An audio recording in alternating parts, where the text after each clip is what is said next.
اعوذ باللہ من الشیطان الرجیم بسم اللہ الرحمن الرحیم۔ دوستو، آج کا جو میرا موضوع ہے وہ یہ ہے کہ اللہ تعالیٰ نے 1.25 لاکھ پیغمبر دنیا میں اتارے۔ 1.25 لاکھ پیغمبروں کو اللہ نے بھیجا۔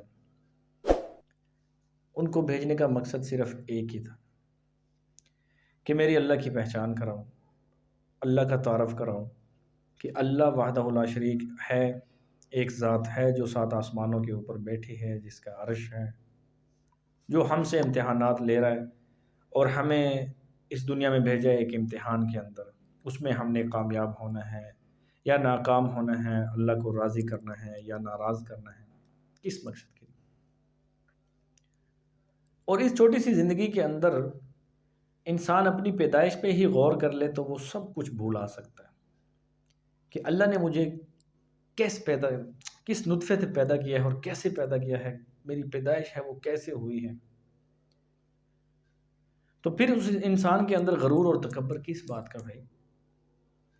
اللہ قرآن میں مثال دیتا ہے کہ اے انسان، تو نے ایک مچھر کا پر تو بنایا نہیں۔ پھر تکبر کس چیز کا کرتا ہے تو؟ غرور کس چیز کا کرتا ہے؟ گھمنڈ کس چیز کا ہے تیرے اندر؟ ایسی کیا چیز ہے تیرے اندر؟ کیا بات ہے کہ تو نے ایسا کیا کیا؟ تو میرے بھائیوں، اللہ تعالیٰ نے ہمیں ہر چیز کی معافی دے دینی ہے۔ شرک کی معافی نہیں ہے، تکبر کی معافی نہیں ہے، غرور کی معافی نہیں ہے، کیونکہ قارون، فرعون، نمرود، حامان، صدھارتھ، مرہب یہ سب غرور کرنے والے تھے، تکبر کرنے والے تھے، مرتد تھے، مشرک تھے، منافق تھے۔ تو اللہ رب العزت ہمیں ہر گناہ کی معافی دے سکتا ہے، تکبر کی معافی نہیں ہے۔ تکبر صرف اللہ کی ذات کے لیے بنا ہے۔ اللہ مالک ہے، خالق ہے، رازق ہے، متکبر ہے، جبار ہے، قہار ہے، اللہ ہے، ہم نہیں۔ کیونکہ اللہ رب العزت نے تکبر صرف اللہ نے اپنی ذات کے لیے بنایا، اور انسان کو تو اللہ نے پیدا کیا ہے، تو اللہ نے کہا یہ میری قدرت ہے، اور اللہ نے ہمیں حکم بھی دیکھے ایک ہی دیا ہے کہ وما خلقت الجن والانس، میں نے تو آپ لوگوں کو اپنی عبادت کے لیے پیدا کیا۔ پھر یہ انسان اتنا متکبر ہو جائے گا، اتنا سرکش ہو جائے گا۔ اللہ نے جب فرشتوں سے کہا کہ میں جیسے اس میں روح پھونک دوں تو سب سجدے میں گر جانا، اور اس ٹائم ابلیس دیکھیں کیا کہہ رہا ہے اور فرشتے بھی کیا کہہ رہے ہیں کہ یا اللہ تو اس کو کیوں بنا رہے ہیں؟ اس نے تو قتل و غارت کرنی ہے دنیا میں جا کے، اس نے تو فساد کرنا ہے، فتنے کرنے ہیں۔ ان کو کیسے پتا کہ یہ فتنے کریں گے، فساد کریں گے؟ ان کے علم میں یہ بات کیسے آئی؟ فرشتوں کو کس نے حکم دیا تھا اس ٹائم تو اللہ نے انسان بنایا نہیں تھا، عالم الغیب تو اللہ کی ذات ہے۔ فرشتوں کو کیسے پتا کہ انسان نیچے جا کے سرکش ہو جائے گا، دنیا میں فساد کرے گا، فتنے کرے گا، متکبر بن جائے گا، شرک کرے گا، بدعت کرے گا، کتنے خداؤں کو دوسرے خدا بنا لے گا، یعنی اور خداؤں کو ماننے لگ جائے گا، اور اللہ بنا لے گا، اور رب بنا لے گا۔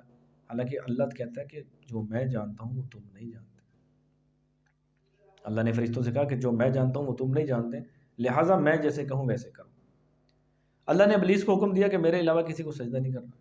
اس نے کہا لبیک یا اللہ، ٹھیک ہے۔ اللہ نے بابا آدم علیہ السلام کو بنایا تو اللہ نے کہا سجدہ کر۔ اس نے کہا یا اللہ تو نے تو مجھے روکا ہے۔ اللہ نے کہا حکم بھی میں دے رہا ہوں۔ تو میرے دوستو دیکھیں، اللہ تعالیٰ ہمیں ہر چیز کی معافی دے گا، غرور، تکبر، شرک کی معافی نہیں، کہ اپنے سے کسی کو نیچا دکھانا، یہ اس چیز کی معافی ہے ہی نہیں۔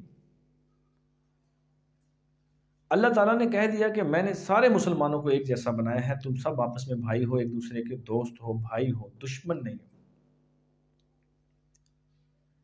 تو میرے بھائیوں، تکبر اللہ کی ذات کے لیے ہے، ہمارے لیے تکبر نہیں ہے۔ شرک کی معافی، تکبر کی معافی نہیں ہے۔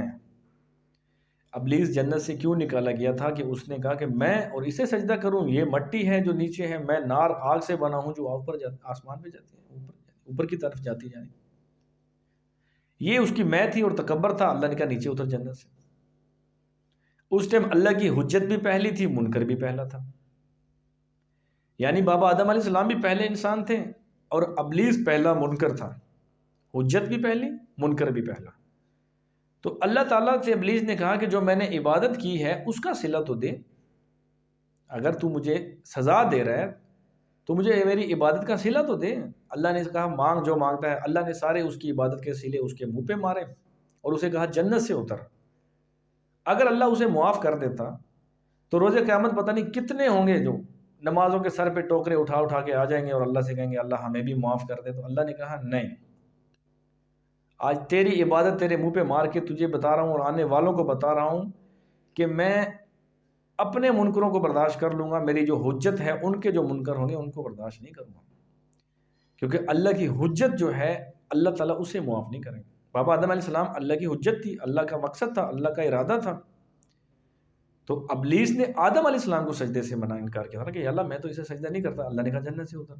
ایک تو ہوتا نا بھی اللہ کو سجدے سے انکار کیا، اسے سجدہ میں نہیں کروں، اللہ نے کہا جنت سے اتر جا، جنت سے تو مردود ہے۔